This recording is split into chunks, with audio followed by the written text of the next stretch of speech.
Voici quelques éléments pour chercher au mieux possible les questions du TP algorithmique et programmation en Python, page 208, sur les émissions radio. Dans les questions qui suivent, il y a un peu d'implicite, il faut se mettre dans la situation pour bien comprendre pourquoi on vous pose ces questions et comment y répondre. La situation est une carte vue du ciel. Le plan est rapporté à un repère orthonormé d'unité 1 km et un émetteur radio diffuse des ondes à partir du point A. Et on veut savoir si, numériquement, les ondes atteignent le point B et C ou tout autre point du plan. La contrainte à relever dans ce problème se situe dans la dernière phrase avant le graphique. L'émetteur émet sur une distance de 5 km. Il faut donc comprendre que la distance maximale d'émission et de réception des ondes émanant de A est 5 km. Les lignes de programme qui sont proposées et qui sont à compléter sont d'abord à lire attentivement. La première ligne est une demande auprès de Python d'une importation d'un module qui permet de calculer les racines carrées, SQRT. Il n'est pas accessible directement dans Python. Il faut demander son obtention en écrivant la ligne qu'on peut lire ici, from math import SQRT. On pourrait aussi remplacer cette ligne par la suivante, qui permet d'obtenir d'autres commandes de mathématiques.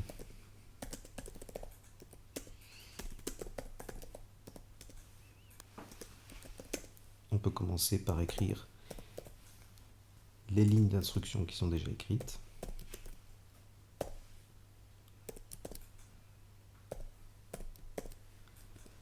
En mettant deux points et en saisissant la touche entrée, une indentation en ligne 4 est automatiquement effectuée.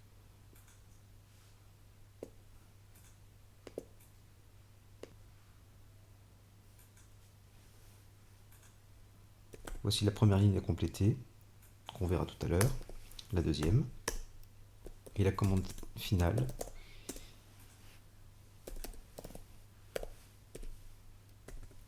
Qui se lit immédiatement, racine carrée de la variable x mise au carré plus la variable y mise au carré. On exécute le programme. Un message d'erreur est automatiquement délivré puisque les lignes 4 et 5 n'ont pas été complétées. Ce qu'il faut bien comprendre, c'est que la variable qui est retournée SQRT de x au carré plus y au carré doit calculer un nombre qui aide à répondre à la question plus ou moins énoncée dans les lignes du problème. On relit le problème ensemble. On s'interroge sur la réception des ondes émises depuis le point A par plusieurs récepteurs.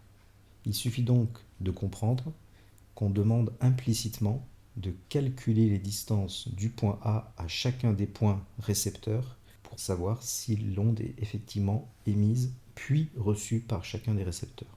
En conséquence, ce qui est noté ici, x et y, sont deux variables qui doivent contenir des nombres qui permettent de calculer la distance de A à B par exemple, ou de A à C, ou de A à D, etc. Le cours de mathématiques est ici sollicité. X doit contenir le fameux nombre xb moins xa et la variable y doit contenir le fameux nombre yb moins ya qui sont tous les deux présents dans la formule de la distance. On complète donc en ce sens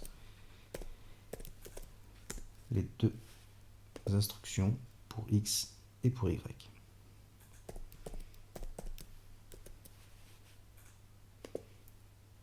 L'exécution du programme ne donne plus de message d'erreur. On regarde maintenant l'appel de la fonction dist qui a été nommée de manière non subtile pour reconnaître le mot distance et on rentre les nombres 3, 0, 5, 2 dans les arguments de la fonction dist.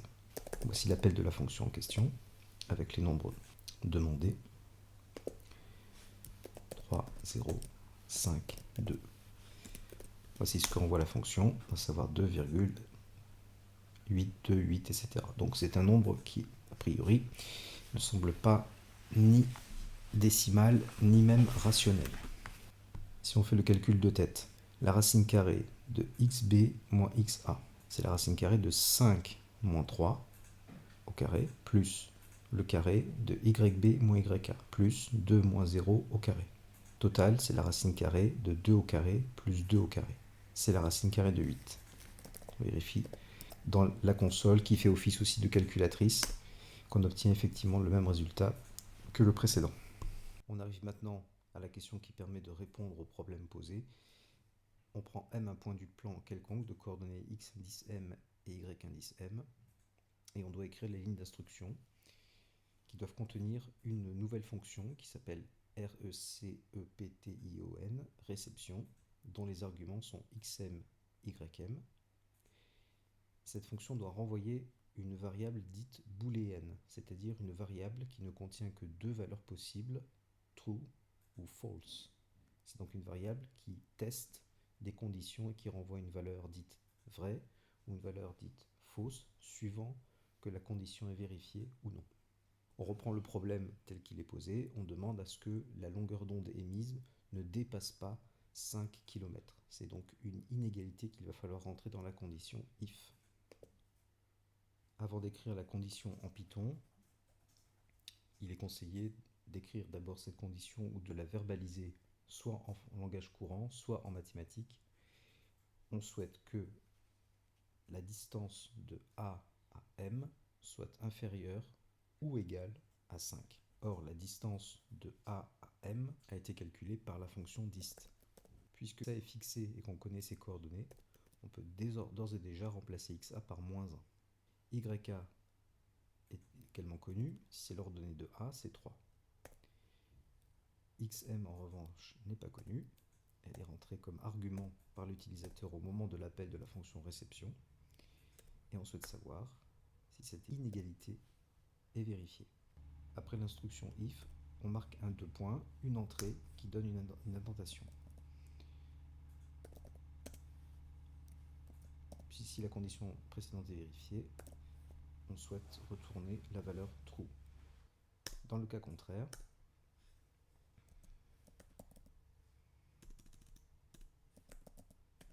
et on met un 2 points, la valeur renvoyée doit contenir la valeur false.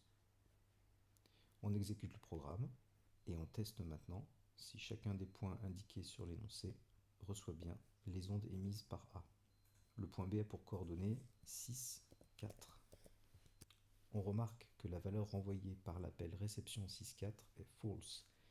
On répondra donc que le signal n'est pas reçu par le point B.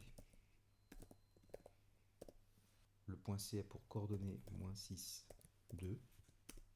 Il ne reçoit pas non plus l'onde émise par le point A. Il reste à tester si le point D reçoit les ondes émises par le point A. Et on obtient une nouvelle fois la réponse false, ce qui semble éminemment suspect. Et donc il faut maintenant re-regarder le dessin et s'apercevoir que les coordonnées des points déjà ne sont pas conformes à ce qui est annoncé, à savoir que le point A aurait pour coordonnées -2, 6 dans le repère orthonormé d'unité donnée. Il y a fort à douter que les données de l'énoncé aient été modifiées avant que le livre soit publié. Nous allons donc faire une hypothèse supplémentaire de manière à obtenir des réponses un peu plus variées. On va donc faire l'hypothèse suivante. L'unité choisie n'est pas la bonne, en tout cas n'est pas conforme à ce qui est attendu, et on va plutôt choisir comme unité le fait que deux carreaux représentent 1 sur l'axe des abscisses comme celui sur l'axe des ordonnées.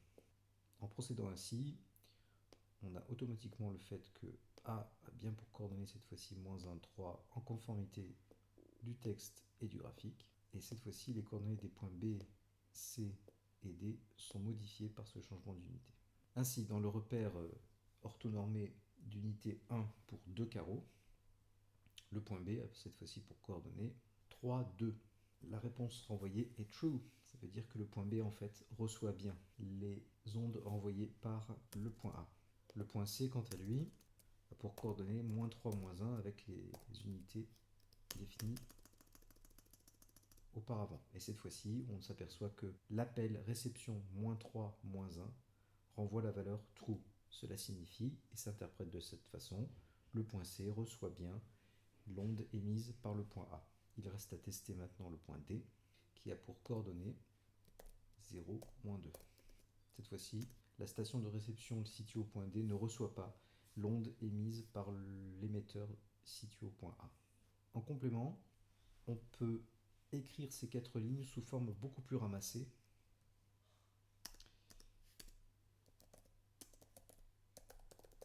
En appelant la fonction réception 2, cette fois-ci pour la distinguer de la précédente. On demande simplement que la fonction nous retourne, lorsqu'on l'appelle, la valeur true ou false dans la variable qu'on peut écrire juste après le mot-clé return.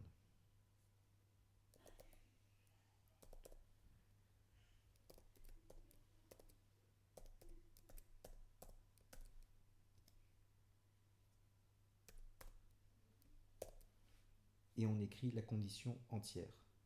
Cette condition est en fait une variable qui contient en elle-même les valeurs true ou false. Ainsi, à l'appel de la fonction réception 2, la valeur renvoyée sera directement true ou false suivant que la condition surlignée ici est vérifiée ou non. Faisons un petit test pour terminer. On obtient true de la même manière que précédemment. Merci.